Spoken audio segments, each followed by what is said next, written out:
Nessa aula de hoje, nós vamos falar um pouquinho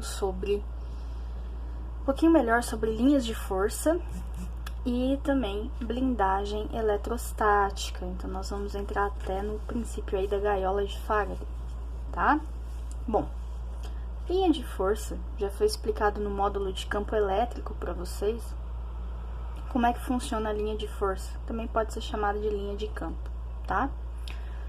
As linhas de força e linhas de campo em cargas, tá? A gente faz representações no qual elas saem das cargas positivas, tá? Sempre no sentido de sair de uma carga positiva e entrando nas cargas negativas. Quando a gente tem cargas isoladas, vamos supor que a carga positiva está bem longe, né, aqui da carga negativa, então é como se a gente tivesse cargas isoladas.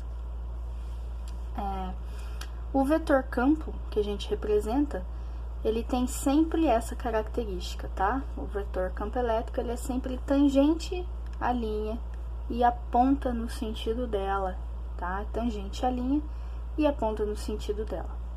O que pode acontecer se eu aproximar, por exemplo, duas cargas pontiformes de mesmo sinal? As linhas de campo, elas vão ficando distorcidas, tá? Nunca vão se encontrar. Se fossem duas cargas negativas, o efeito seria o mesmo, só que a ponta da seta seguia ao contrário, tá? Então, como aqui eu tô aproximando duas cargas positivas, as linhas sofrem distorção, porém nunca se encontram, tá? Então, as linhas de força nunca se encontram, nunca se cruzam, tá? Nunca se encontram, nunca se cruzam. Então, qualquer ponto que eu pegar do meu desenho, posso representar o vetor E tangente à linha e apontando no sentido dela, tá? Então, se eu pegar esse ponto, eu tenho o vetor E, esse ponto, outro vetor E, eu chamei de E1, E2, eu posso chamar de E3, enfim, tá? Essa é a configuração das linhas de campo em duas cargas de mesmo sinal. Cargas de sinais contrários, o que vai acontecer, né? As linhas de campo, elas vão migrar da carga positiva e entrar na carga negativa, formando sempre esse desenho, tá? Essas linhas curvilíneas ao redor. Vetor campo, tangente à linha e sempre apontando no sentido dela. Então, se eu pegar aqui, eu tenho campo que eu chamei de E1. Se eu pegar um ponto aqui, ó, aqui vai estar meu campo E2. Se eu pegar um ponto aqui, aqui eu vou ter o meu vetor E3 e assim sucessivamente, tá? Então, só melhorando um pouco.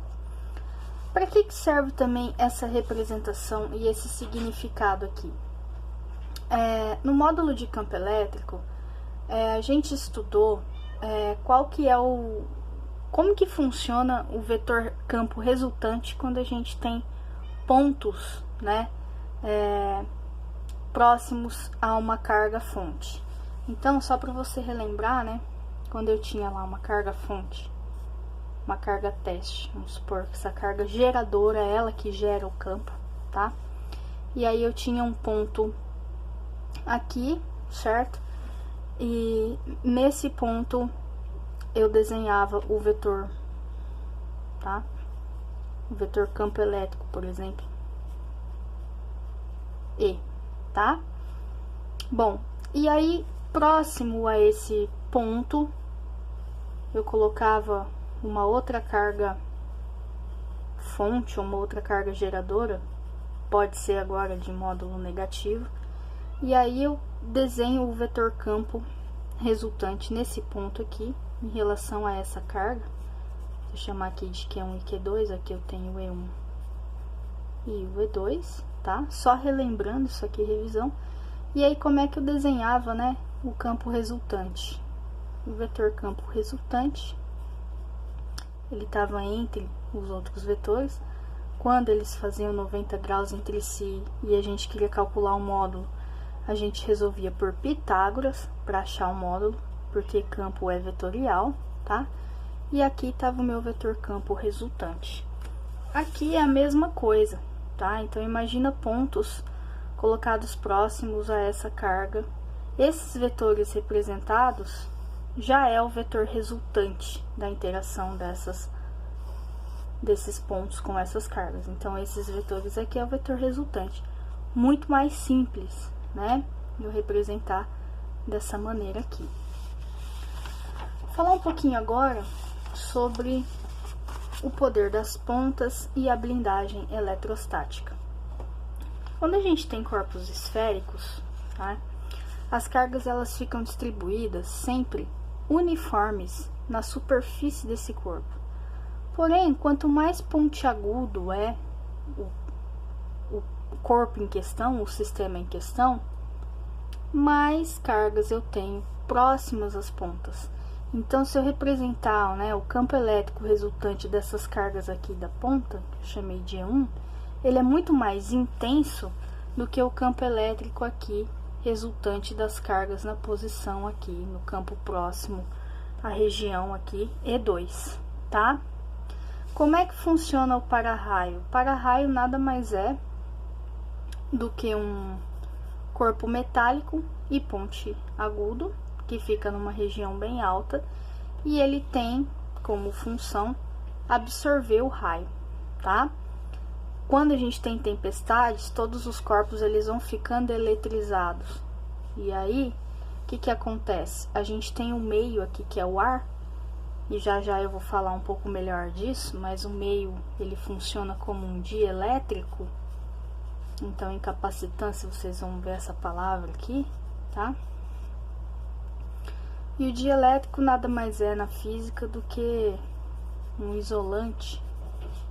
Então, tudo ao redor vai ficando eletrizado. E o raio, essa descarga elétrica, ela encontra um caminho, na verdade, para despejar, né? O raio é quando a descarga elétrica ela encontra um caminho. E aí, como esse para-raio aqui, ele é aterrado, ele vai para a terra e a terra descarrega, graças a Deus a gente não sente aí o efeito do raio, tá?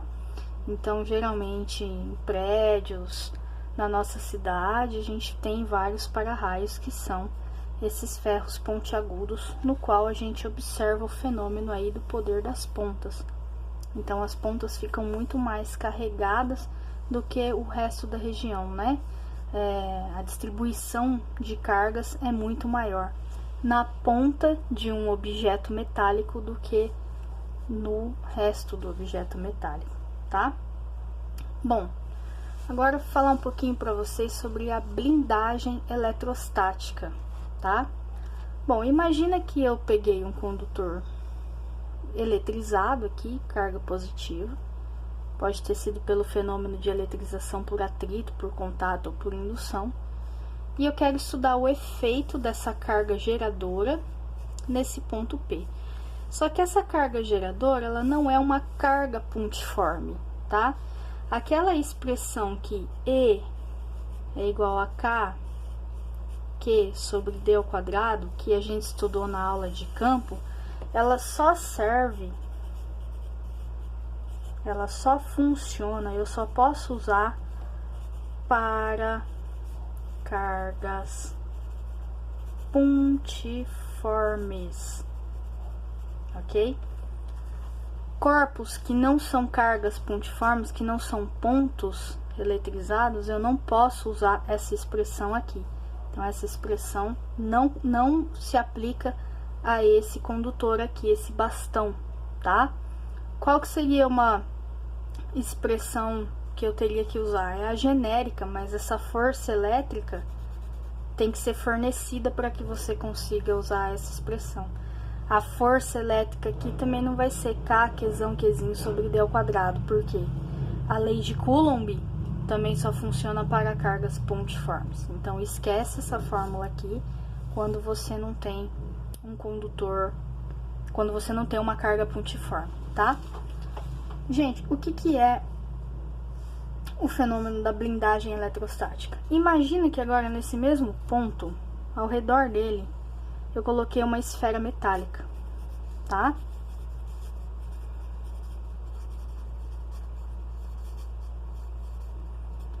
Quando eu coloco uma esfera metálica, as cargas desse corpo metálico, elas vão se rearranjar, né? Elas vão percorrer uma distribuição no qual as cargas negativas desse corpo aqui vão ficar mais próximas do meu condutor positivo, ele está causando um efeito de indução dessas cargas, ao passo que as cargas positivas vão ficar afastadas.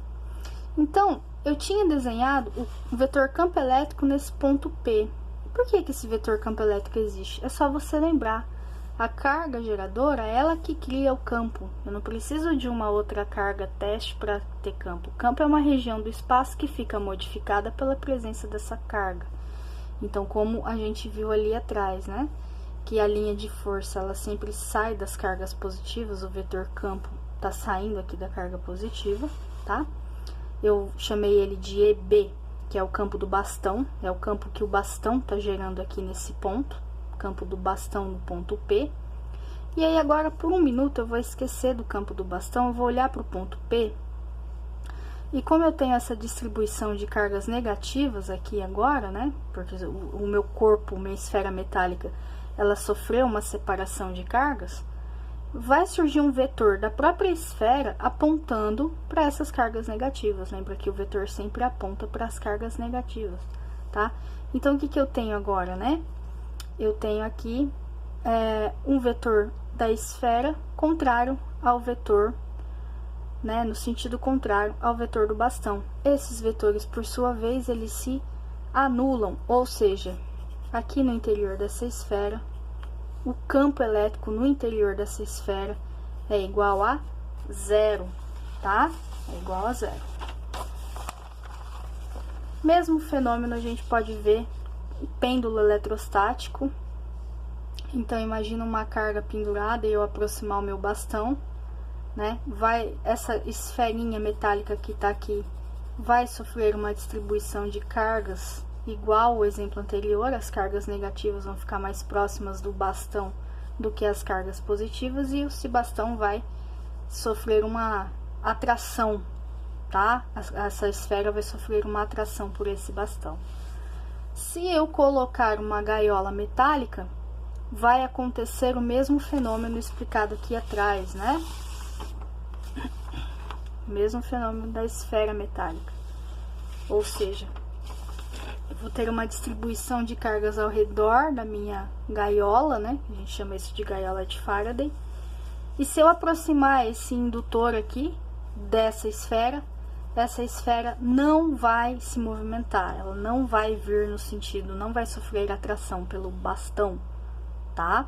Esse fenômeno, portanto, aqui é o que a gente chama de blindagem eletrostática, e esse experimento é a gaiola de Faraday, que comprova que o campo no interior da gaiola é igual a zero, tá bom, gente? Então, essa foi a aula aí, tá? Referente ao módulo 46.